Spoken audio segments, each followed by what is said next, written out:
you ever cosplayed? I have. Actually, we have all cosplayed our characters, funny enough. Some of y'all might know this story, but Anna Holland, who voices Raven in RWBY, is an amazing seamstress. She's very talented. So at one RTX, our local convention, she said, would you like to cosplay the characters? And we of course said, yeah, that sounds amazing. And then she just whipped them up, like our fairy godmother. That was cool. They were really, I think it was 2014. They were really well made because she got like really premium fabrics and measured all of us, and they were essentially custom made to us. But I don't know if any of us fit into them anymore. Since that was like 7 years ago. Do you still have them just up on the wall? I do. No, there was a fan actually gave me a cosplay of Blake's, the what is it called? The PJs that she wears. So I've got that in my closet somewhere. I feel like this is a bit of a low-key Blake.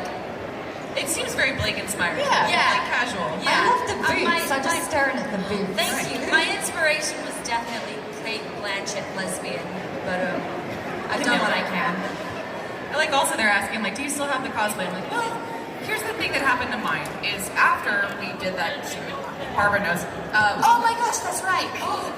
We did a shoot called 10 Little Roosters. Maybe y'all seen a little bit of it, but it's a murder mystery.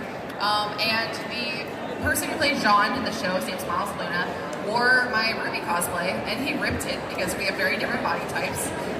So he came up to me and was like, hi, so your cosplay's kind of destroyed. And I was like, Sean, come on. Like, goodness. I feel like that would happen in RWBY. Like, you try to put on RWBY's dress. Feels very and you're like, I ripped it. I just come home and I'm like, excuse me. Let's leave you alone for 2 minutes. I did not know that lit up. Sorry, that distracted me. I was gonna try to hit it and see if it went up. How weird! This is no longer the naughty stage, it's the violent stage. Right, yeah. We're gonna get censored. For Okay, sure. next question, you ready? Have you ever lied on a resume? No, actually. You sort of embellish. You spice it up a bit, right? I think Yeah. on my CV. I think it says I can stage fight, like sword fight. I can't actually, but if I need to, I'll learn. Has anyone got a sword in the audience? Let's test it. Here we go. Utina's ready. Yes. I don't think I have either. I think maybe, if anything, I think maybe I couldn't remember certain details of like past employment, and so I just like guesstimated. Yeah. But I think everyone does that. Yeah. You're not supposed to remember our whole lives. I've been too scared like to lie. I feel like I would get caught, so I'm like, no. Yeah, that's one of the very wise. That's one of those things that people are gonna ask you about it if you can't do it, then you're like, oh, balls. If anything, maybe y'all deal with a little bit of imposter syndrome too. I feel like with resumes or anything else, people will ask like, what do you do? I'm like, oh, I don't do that much. Like, I'm in this show. And they're like, that's really impressive. I'm like, oh yeah, I guess I do some stuff. You're right. I shouldn't put this on my resume. Loves that The Rock. So if you don't like pineapple on pizza, just know that you disagree with Dwayne The Rock Johnson. Thank you. I actually, the issue with Hawaiian pizza for me is the pork, not the pineapple. Because I don't eat piggies. I've never put pineapple on the pizza, but I've taken a pineapple off. So there's always one. Police! Italy loves you, by the way. I have to be in the mood for it though, because I'm very, like, my typical pizza is like spinach and mushroom, or sometimes just like a good classic basil mozzarella. But on the occasion, you're like, you know what, I could go for a bit of sweet on my pizza. Yeah. Have you seen they do chocolate pizzas? That's disgusting. Yeah. When you say chocolate, where do they put it? In the freezer, and then they. Yeah, it's Oh, so weird. is it like a brownie covered in chocolate sauce? Yeah, it's That's interesting. too much I chocolate. wouldn't recommend. I was picturing cheese pizza with little chocolates on it. That's also disgusting. I volunteer myself for science. I'll try it. Yeah. She's like, I like it. It's amazing. It's like a cinnamon dough, you're right. And it's a dessert pizza. So but I know it's like a cinnamon roll bottom, and they put like butter and then cinnamon sugar and then a little drizzle of like chocolate. It's actually amazing. Okay. I'm gonna be honest with you. I don't really like chocolate all that much. Get out. Police! Goes that way. I'm a savory person. After a dinner, I would much rather have more dinner than dessert. And also, I've heard, allegedly, chocolate over here is far superior to American chocolate. Oh, I think we're just, 100%. I like dark chocolate. Yeah, like a dark chocolate Kit Kat. I think a lot of things here are superior to that of the U.S. Wait, That's what? true. The ability to cue The ability to not be, dickheads. Can I say I'll that? say it. That's correct, though. You said it in a nicer way than I would. Oh yeah, I'm trying. I'm usually the one that drops F-bombs on accident, so I've got the Doing beat really machine at the ready, so I'm really There we go. Thank you. Thank you. I'm really impressed with myself thus far. Okay, have you ever had a crush on a teacher? Oh my gosh, yes. Mr. Suplee! Are you listening, Hilda? My high school English teacher, he looked like Mr. Clean. I've never been that was my first bald crush. Like, Mr. Suplee, I needed so much validation. Your first? Your first bald crush? Who are the other bald crushes? Let's talk about it.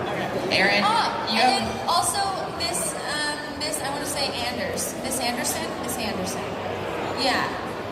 Yeah, she was the world history teacher. Boy, was she cute. She was, now that I think about it, she was probably closer to my age than I thought. just know that you've given me so much comedy gold to walk away with, knowing that you had dirty thoughts for Mr. Clean. So, just saying. I had a crush on my philosophy teacher in high school, which like at the time you're just like, oh, my teacher's so cute. I hope he notices me. But then you look back and you're like, that's creepy. Yeah, I hope he didn't notice me. it's problematic. Exactly. Mine was, I cannot remember his name.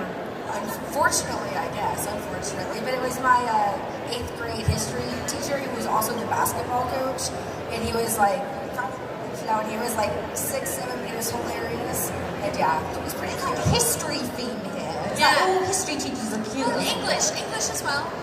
I was a journalism major in college though, so after that I actually wrote him, because I started a column in the local magazine called the Hatch for video games, and when I first got published I wrote Mr. Spleen and was like, look, I did it! He was very impressed. She didn't teach me in an official capacity, but I really feel like she taught me in an emotional way. Professor McGonagall was, my God, you talk about sex appeal. Yeah. Yeah. Maggie, please. Maggie, stop. Like, she's not this convention. Oh God, we're Well, lady, can we welcome to the stage? Oh God, yeah. Police, I love your work. Thank you. I'm terrible at keeping people's secrets. Never tell secrets. Tell me. No, I think I'm okay at keeping them depending on like who I'm talking to. I tell my boyfriend everything. Yeah, and that's fully expected though. That's Like anytime understandable. I tell you something that's a secret, I'm 100% aware that Trevor's gonna know. And I have to tell him to pretend he doesn't. So he just goes, oh my God, really? Whenever you tell him. There's like a select group of people that knows absolutely everything. They're gonna know absolutely everything. One is you, the other one's Abby. So I mean, I keep secrets to a degree, but there will be people that know. That's not keeping a secret.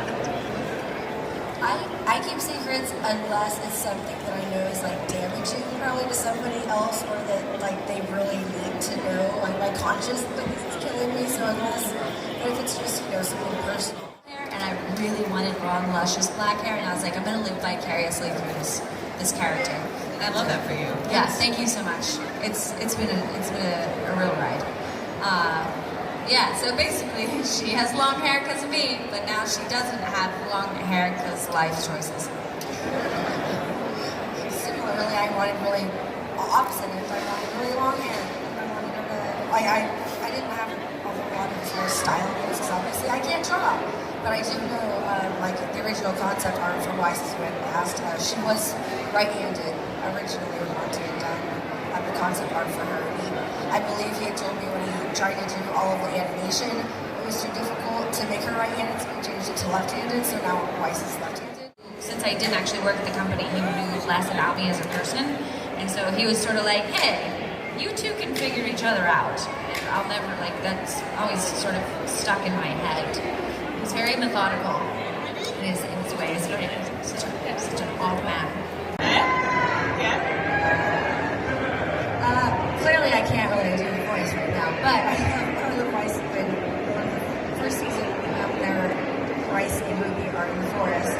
Yeah, I'm not perfect, not yet, but I'm still leagues better than you. I love that.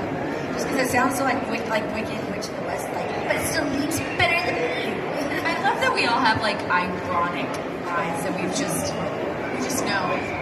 Kara says that to me daily, also. You were the machine stop. Just joshing. Aaron hit the nail on the head, but with RWBY especially, I get the joy of being able to ad-lib a little bit in the booth, and that has been so much fun. So then you get lines like, she does like tuna a lot, or one of my favorite things is just like making fun of white. It really means like so much to me. I went through a really dark time, and RWBY just gave me was what I did through that hard time. Thank you so much. Thank you. What was your like favorite emotional scene from like what? How emotionally attached to your characters are you? And like what scene were you like, heartbreak, like? At the end of Volume 3, where Yang didn't say "I love you" back to RWBY. How dare you? I was like, I would never do that. So that kind of I guess that's like something I didn't say versus something I did, but.